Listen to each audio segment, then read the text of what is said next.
what's been really a lot of fun since 1996 has been our work in the metaverse. Yeah, 1996. I'm going to show something. I'm not sure if you can see it, but up in my window, you see a book. And this book is called Cyberplaces. It was published in 1997.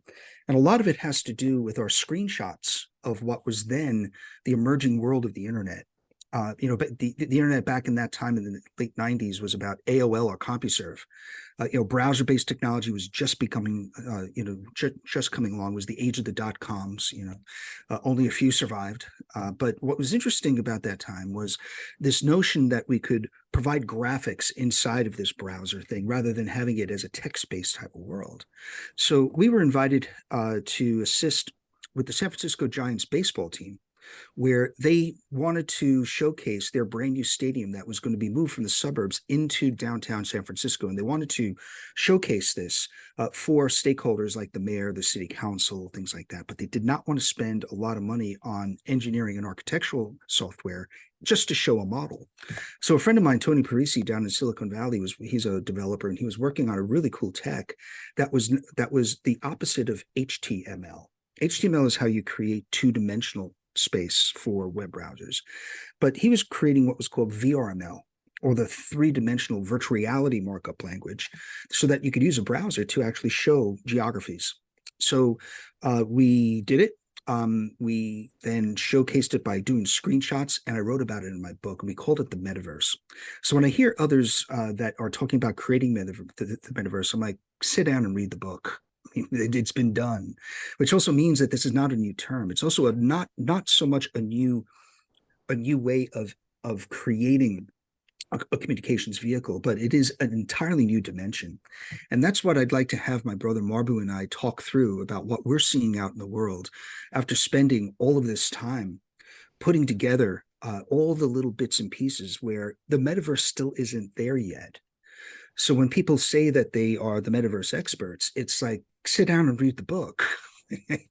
It's not there yet. It is coming. But in the same way that we use the metaphor in our business to explain it to leadership, to explain it to the average folks out there, is think of the metaverse as outer space. Outer space is there, but it's not there. Right? It's an environment. It's this thing that needs to be interfaced with. You can actually geolocate where things are, such as, we have, galaxies and universe, and we have things like planets and solar systems. That's where we're at right now. The key is that as the technology matures, as our understanding as humans, what this new medium can do for us, that's where the maturation is really going to help. So with that, I'm going to take about 5 minutes here, brother, just to paint up, a way for us to navigate through the gray waters of descriptions and definitions, so that we can add how you're actually interfacing with this on so many different levels, and weave that masterful way of creating ecosystems that allow the creatives and the people that we're trying to reach to interface together in ways that they're just beginning to understand. What you're taking a look at here is what we call a level of engagement, or a level of experience, where when you are immersed or you're augmented into viewing what this looks like, it's a grand illusion.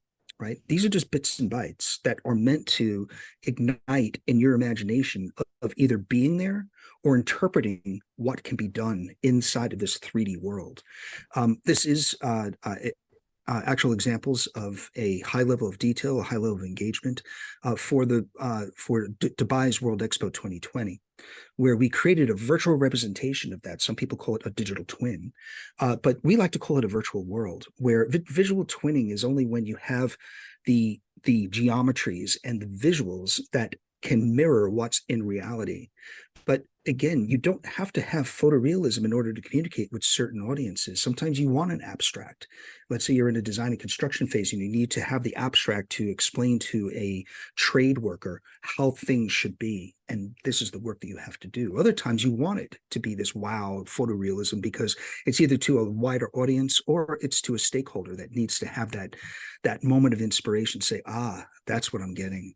So with that in mind, these definitions that you may or may not hear of is really, put into a hierarchy.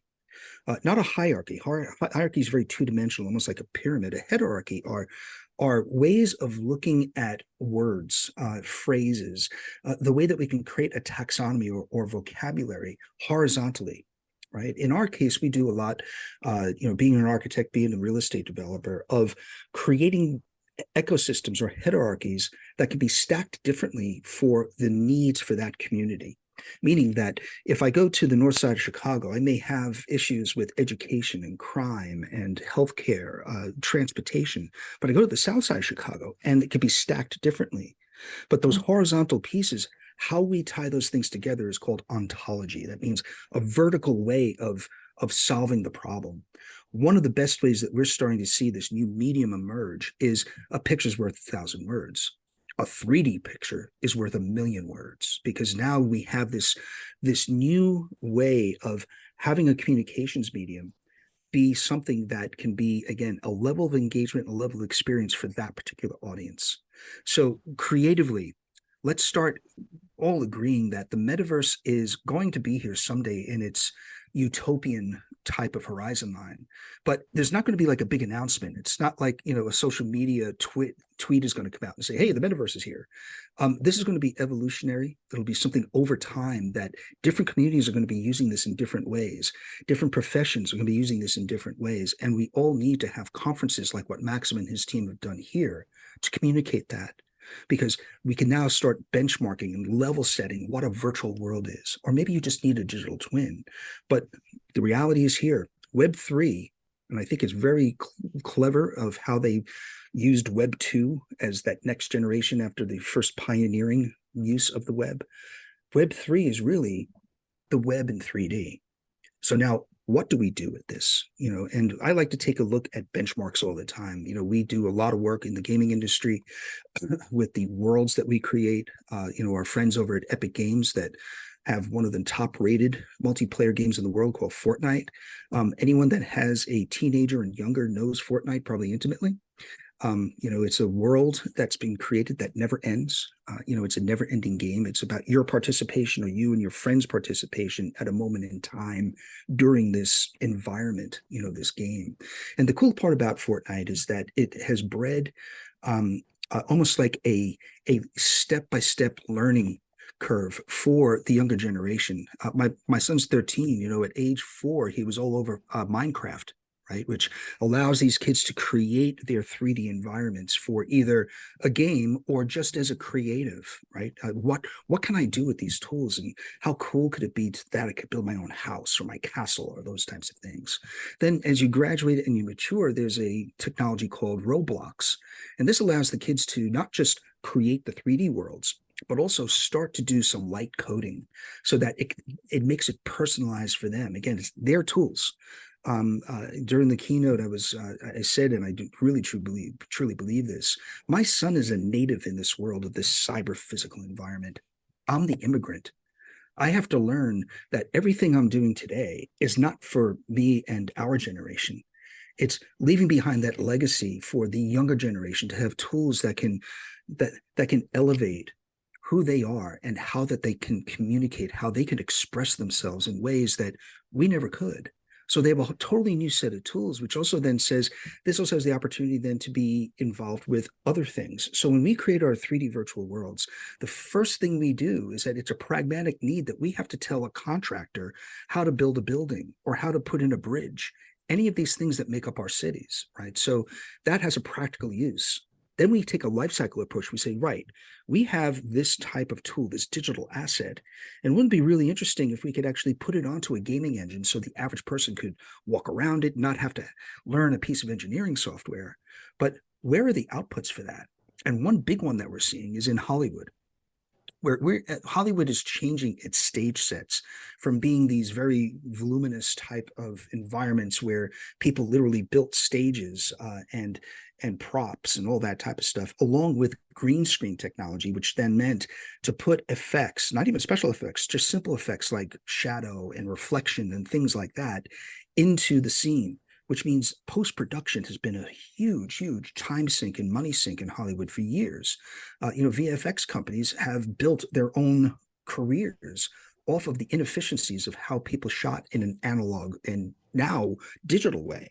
But now we have these new types of sound stages that have micro LED lights that act like a screen. So this is the screen for the volume, which was created with Epic Games and Industrial Light and Magic, the group behind all the Star Wars movies and whatnot. So for The Mandalorian to be a TV show and have the quality level of a motion picture, this is what the big breakthrough was during COVID with Disney Plus. They could actually do this on a weekly basis and get it out the door. The reason why was there is no green screen. They're using models like what we have, and they're able to project them into this 270-degree concave screen, along with using the ceiling as part of that screen, so that you get reflectivity, you get where the sun is, you get the shadow, you get all this stuff that now you don't have to do in post-production. It saves approximately anywhere between 30 and 35% of time and money of post-production, and cuts down CGI down 80%. These numbers are incredible, which means you're able to get higher quality creativity out into the marketplace, where TV shows don't look like TV shows anymore. So that's how we're starting to see the extension between the digital DNA of the built environment now being used as stage sets, where instead of even going to another stage, you go next scene and you hit the enter key, and boom, you're suddenly acting in that. So a huge metamorphosis and change for, of where that was. But probably the biggest breakthrough, and this is where I'm going to be bringing my brother Marbue into the entire conversation, is this idea of an interface. Right. Up until now, we've used everything from keyboards to mice. No, it's there somewhere. To other types of devices in order to interface with a screen on a laptop, or your finger on a mobile phone, or a like an iPad. We're looking at a new way of interfacing with this new world of, quote unquote, the metaverse, in these virtual worlds, is through the use of avatars. Now, this becomes a really, really special discussion, because we can take the movement of people now through what's called mocap, or motion capture, and we can actually now stick other Web3 tools, things like, how about artificial intelligence, into these fake beings that, again, have the illusion that they are that person. Because even if you have an iPhone 12 or above, if you use the measure device, you're using LiDAR. It will start to measure things accurately. It will also start to capture video motions. And you can see this with these guys playing basketball. That's these guys' moves. It's their gait, how they walk, how they maneuver. We're also starting to see like the next age of what these avatars look like through humanoids, being able to use a GoPro camera, like what the studio MetaHuman in San Diego does with Epic Games with our friend Gabriella. It is so photorealistic. It is so like the person, like when she smiles, does she have dimples? When she cries, does she get crow's feet? All these different things are now captured.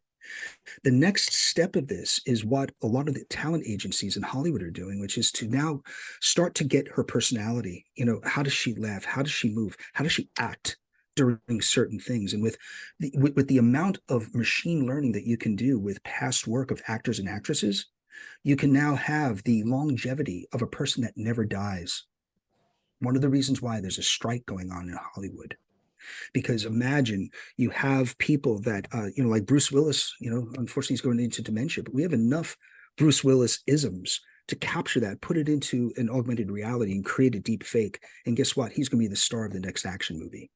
That's not impossible. It's actually plausible and possible today. So when we start to think about the metaverse, there are ramifications that are beyond some things that we think we know. In the case of Netflix, we were brought in to experiment with their hit show Stranger Things, to put a QR code at the bottom, like Easter eggs, during certain episodes where the monsters are going to come out. And the idea was that when you went over to the QR code, a link came up, and it would launch an app that would quickly do a LiDAR through your phone of the space you're in, like your living room, understanding where your 80-inch screen TV is, where your coffee table is, where your couch is, where the windows, the doors are. And as the monster comes out, it doesn't come out through the screen. If you're looking through your phone or your iPad, it's actually coming out through your wall, so that you can then interact with it. It's no longer passively being part of hit TV shows, but being transported into the action. This was a spectacular failure, by the way. Spectacular failure, not because the technology didn't work in a canned way, but once you put it out into the into the public realm, people have different speeds and latencies of how that information interacts. So, our failure was that certain people may have fiber to the home, other people may have a 10 gigabyte dial up, right? So we will learn over time, but again, it's to show that the digital equivalent geometry wise in this Web3 world is being driven by things like blockchain and machine learning and AI at a speed like I've never seen before. And for one of our projects in China, this virtuality theme park, we have to rethink everything, standing in line. If it's a virtual game, do we keep it inside a pavilion like a traditional theme park, or is the outside also now part of the experience? Great questions, but I'd like to turn this now over to my brother after painting this picture of the ramifications of these things. And Marbue, I'd mentioned that we were experimenting with this and looking at it in a way that would allow us to rethink and reimagine how we interface, and the younger generation being so drawn to this. What does this mean for communities that have different socioeconomic activity there? And what does that do to the younger generation, no matter what color you are, what gender you are, whatever it is? Is this a really inclusive thing, or are we kidding ourselves? Right. So I think you can begin to see the impact and the effects of the metaverse just in the gaming universe, and how immersed kids are and how much of their life it takes up currently. As the metaverse continues to be developed, it's going to be even more immersive. And this bridges a lot of divides where people were separated in the past culturally and separated by different logistics. You can have a kid in Alabama befriending a kid in China, playing a video game every single day in ways that you just couldn't before. And that makes it impossible to be prejudiced in certain ways that you could before. So you can see that pretty easily. But beyond that, I mean, when you start looking at the ability to learn, where you have kids in rural areas in Africa, and you have these platforms that are now available that can take a professor in Australia, can take another professor in South America, and another one in India, and they can all be at the doorstep of a kid living in the jungle using Cisco technologies that can have them right there, learning things that they couldn't learn and having access to information that they couldn't. So I think, the ability to bridge divides and to come together and find commonalities is inherent, but the ability to really leap beyond and interface with luminaries all over, I think is the highest potential for this from the educational standpoint. When we start talking about entertainment, obviously it's amazing, the metaverse and what it can do. So with the interactions between people, having my son interface with people that he's never met before, yet he has that emotional bond to them as friends, right? And being able to go on adventures, be it World of Warcraft or, back into Fortnite, and then all the different skins and the different forms of how Fortnite takes their island and it becomes, the Spider-Verse, or it turns into, a place where it's not about shoot 'em up games. It's about listening to these DJs virtually and dancing and having fun together. These party royales. I mean, Marshmello, he's made an entire career by being a virtual DJ inside of Fortnite with 165 million people. These like Super Bowl numbers that, it turns out. I'd love to get your take then on, what does that do to the human one-on-one type of thing, where, like in Ready Player One, I thought it was one of the good examples of that movie was it didn't matter who you were when you were in the metaverse. You could be anyone you wanted. You could be that good-looking guy, or you could be that robot that everyone loves. Yet in the real world, it was an African-American girl that was his friend that he thought was a guy, right? And it totally cut out any sort of biases, or maybe even created stronger biases, at the end of the day. But I'd love to get your take on that. Yeah, I think it can be disruptive.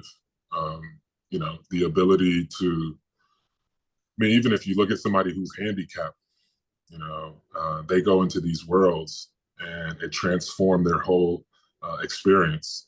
And when you get into the medical world and all of that, I mean, there's just endless. I'm an avid gamer. I escape daily experiences by getting into games and getting into fantasies. And I mean, I think there's someone who's actively watching who I actually met while I was gaming.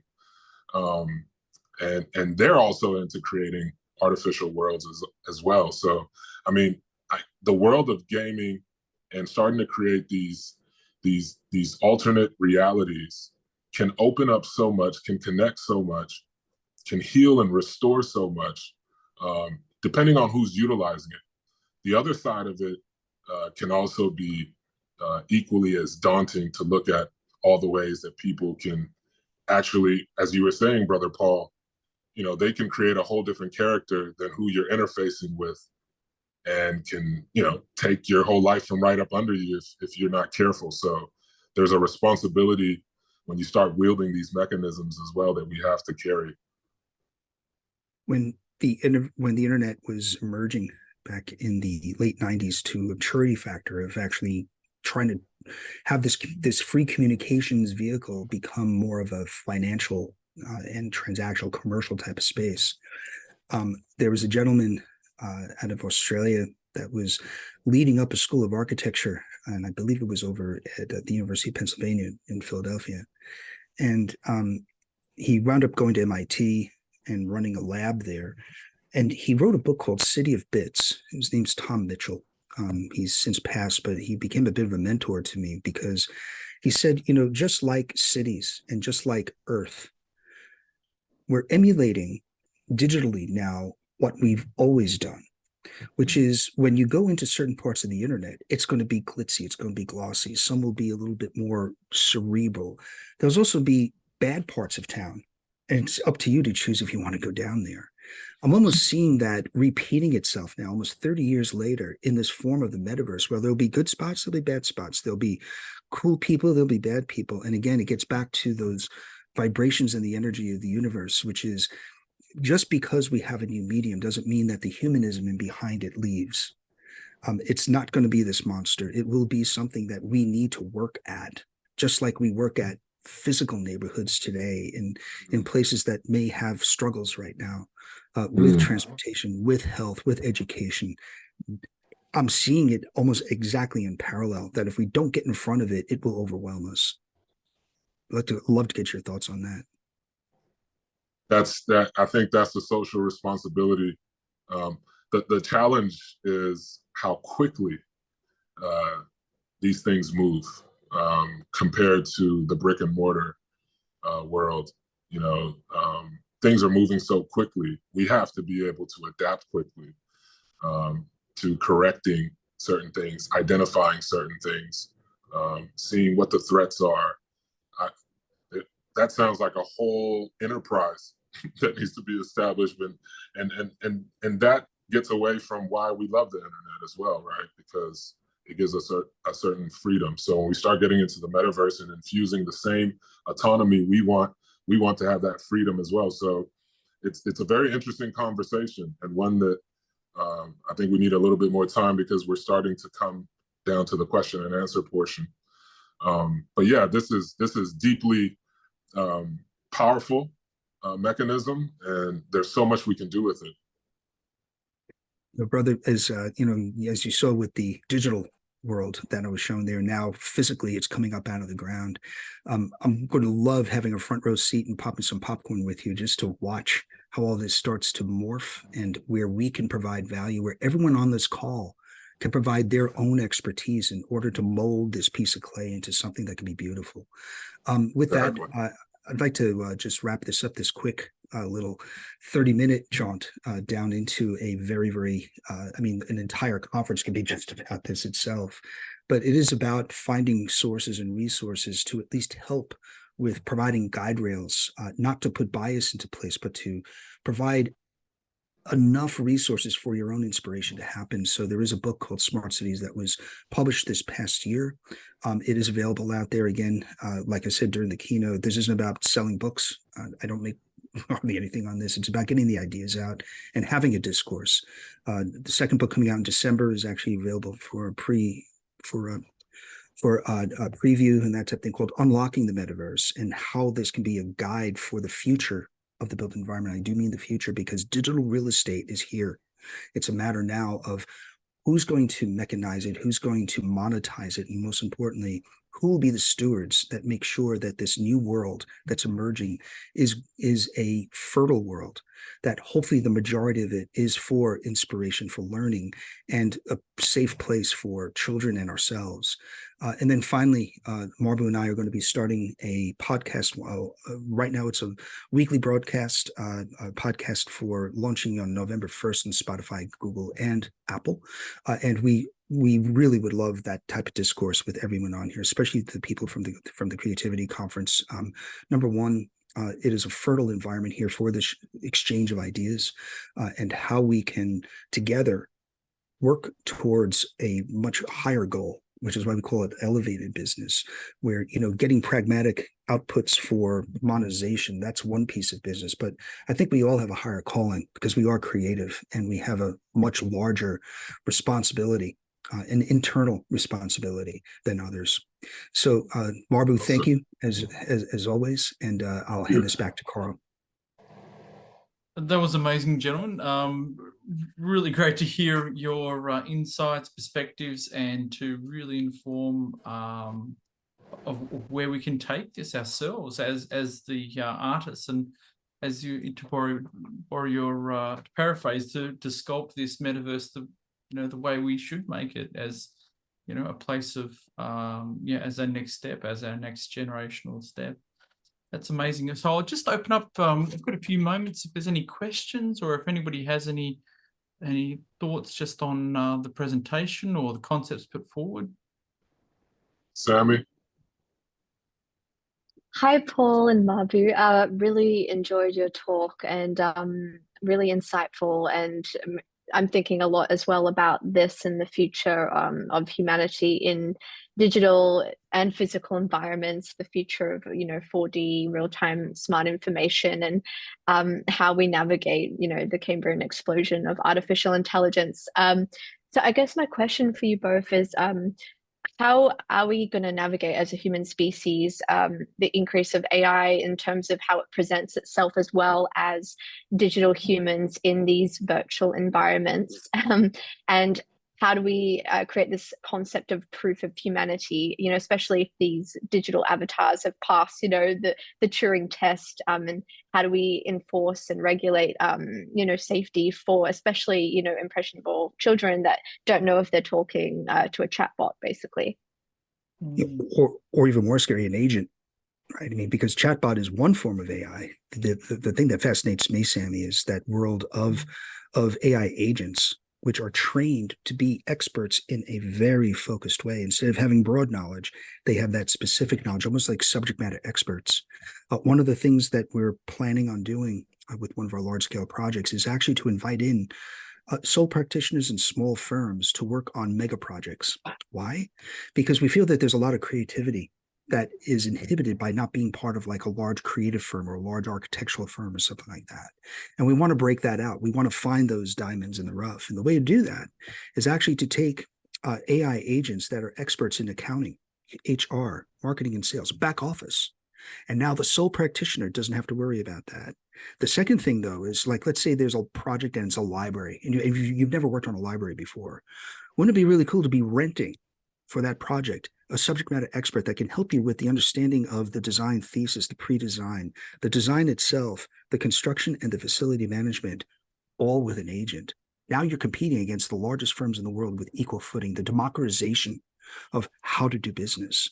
That's the good part about it. The bad part about it is exactly what you're saying. There's a famous influencer, very, very popular. Actually, he's the first influencer to actually back a professional NBA team, the Charlotte Hornets. His name's Mr. Beast, right? And he has this product called Feastables, which are chocolate snacks, and that's what is being sponsored on the Charlotte Hornets. I mean, he's a major guy, right? He just found out that there are nefarious people out there that have done a deep fake on him. and are now ripping people off by asking for money, thinking it's him, right? So are we looking at, in the near term, certain acts of certain governments putting certain constraints in place? It's almost like the genie was out of the bottle with Google and Facebook and everyone else of selling Web2 information, and the European Union tried to come in, and now they're trying to put the genie back in the bottle, and they're still failing, right? What happens when we know this is happening, Sammy, right in front of us? Are we talking about self-policing? Are we talking about, a set of people like, anonymous for the Web2 world? Are we talking about anonymous for the Web3 world? To be determined. But, you're raising such a scary and frightening thing, but that doesn't mean that you shy away. It means that we're soldiers.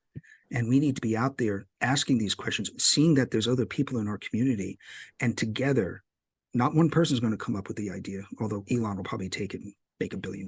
But I think it is going to be about communities, and communities like us create us, because we understand the process, but we're also seeing where the dangers are on the horizon line. So great question. Well Thank you, said. Paul. So I just wanted to add to that. I really believe in this concept of self-sovereign identity, but I'm not sure how we collectively would be able to pragmatically achieve that. Truth. And this is where I think the younger generation needs to be brought into the discourse. I see how my son plays certain games, and he knows how to negate people from getting that really cool weapon that would destroy him. I'm like, how'd you learn that? They're wired differently. They're the natives. So I think that, maybe because we're not wired that way, we need to have those discourse with people to say, well, how did you do that? And could that be something that, the cunning and wisdom of age could help with their youthful exuberance?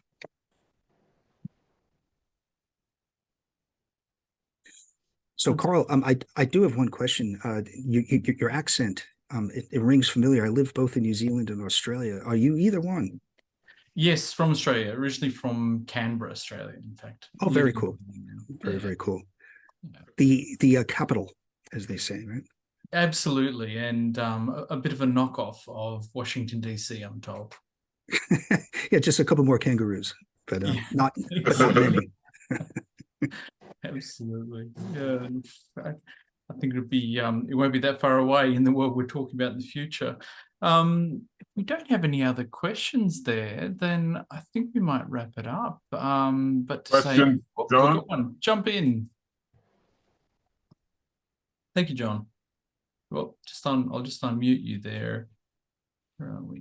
Yes, thank you for the presentation. And I am the one who met Marbue on the game. And I was having a conversation. He joined in and I heard his voice. I was like, I need to keep up with this guy. What's going on? So here we are. He answered many questions.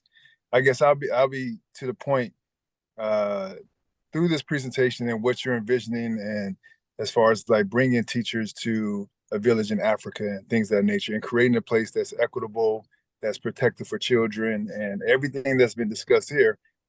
When I explain that to someone from a financial standpoint or just an investing standpoint, they look at me like I have 3 heads, not 2.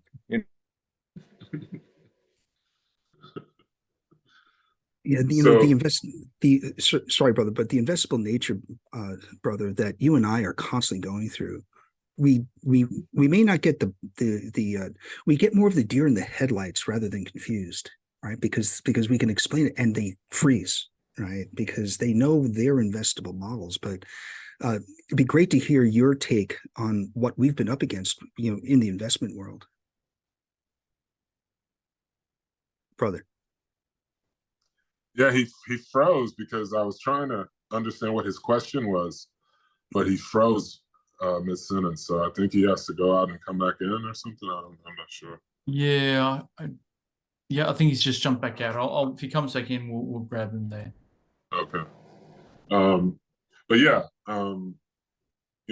he's creating artificial worlds with certain folks that we know in the industry that are leaders, and he's out trying to be one of the first to create one of these metaverse universes, and raising capital for that has been challenging, but there's a myriad of reasons why, right? It can be challenging for him because maybe it's hard to identify certain things that's easier for others to identify. It could be hard because nobody's done it. there's a lot of reasons, but yeah, we're leaping out front, and we're endeavoring to explore, to go where no one's gone before, and we share so many great laughs and memories and experiences when we pick the right people to do that with. That's why we celebrate this conference, and all those who are listening and participating and asking questions. I think when we form a fist together, we can be strong with all the positive, refreshing energy and protect one another and sustain it.